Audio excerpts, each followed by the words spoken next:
Agimat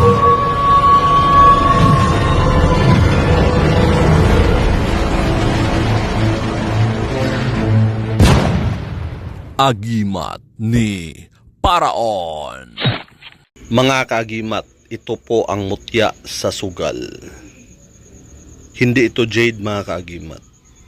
Iba yung jade at iba ito.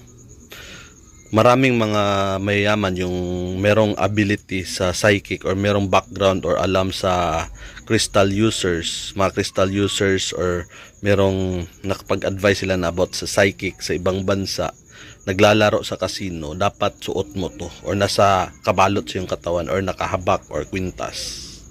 Hindi ito jade mga kaagimat. Ito ay bato na green.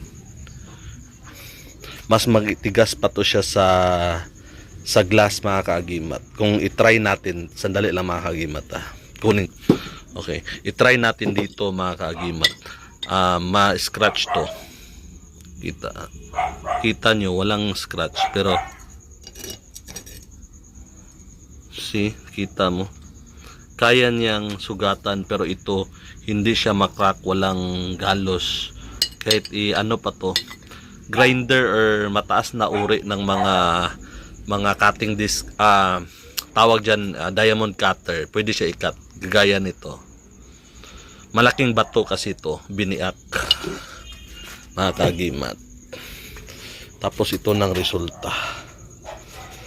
Maswerte ang makakuha nito kasi depende din yan sa laro mo. Huwag kang, for example mga kaagimat, manok ang sugal mo, hindi siya pwede sa manok. Gamit siya sa mga sugal sa baraha, sa casino. Sa loto hindi pa siya na-try mga kaagimat. Pero kung gusto makuha nito, isubukan mo. Pero hindi lahat ng uri ng sugal is pwede sa kanya. Walang ganyan mga kaagimat na lahat ng uri ng sugal. Pero na lang kung yung gamit mo galing sa demonyo.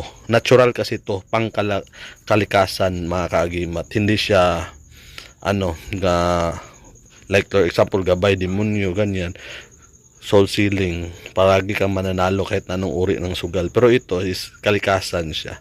So gaya ng mga agimat, yung ibang kalikasan is specialized siya sa bala, sa patalim, kabal. Yung iba walang tagaliwas, yung iba merong hindi putukan, pero pag sinaksak masusugatan, meron din ganyan. So ganito katulad ang mga kalikasan, ganyan din, hindi lahat is meron basta kalikasan.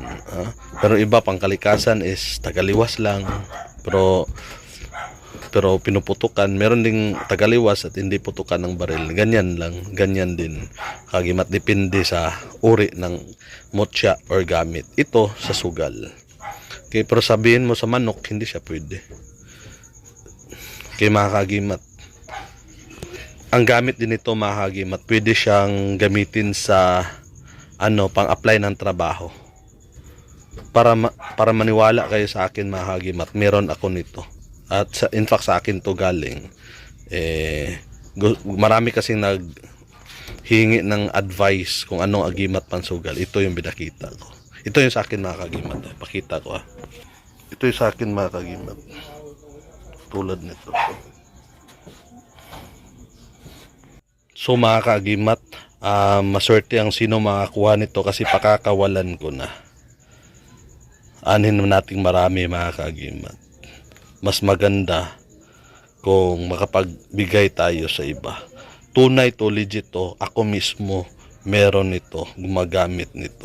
At meron ako mga kakilala nagsusugal, dala-dala ito. At mananalo sila palagi. Pero hindi sa lahat ng panahon panalo sila. Makakadanas din sila ng talo mga kaagimat. Galingan mo sa paglaro at marami ang times na panalo ka kaysa talo. Kaya mga kaagimat, pero kung demonic ang yung kapangyarihan, soul sealing ka, kuha ka sa menteryo, orasyon na pang demonyo, para manalo ka sa sugal palagi, wala kang talo, pwede rin ganyan. Pero may imperno ka. At darating panahon, hingi yan ang demonyo ng kapalit.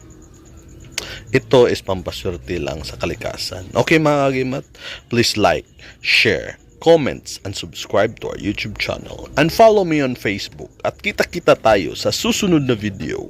Ako ang iyong kaagimat na si Paraon. Marami pong salamat sa inyong panunood.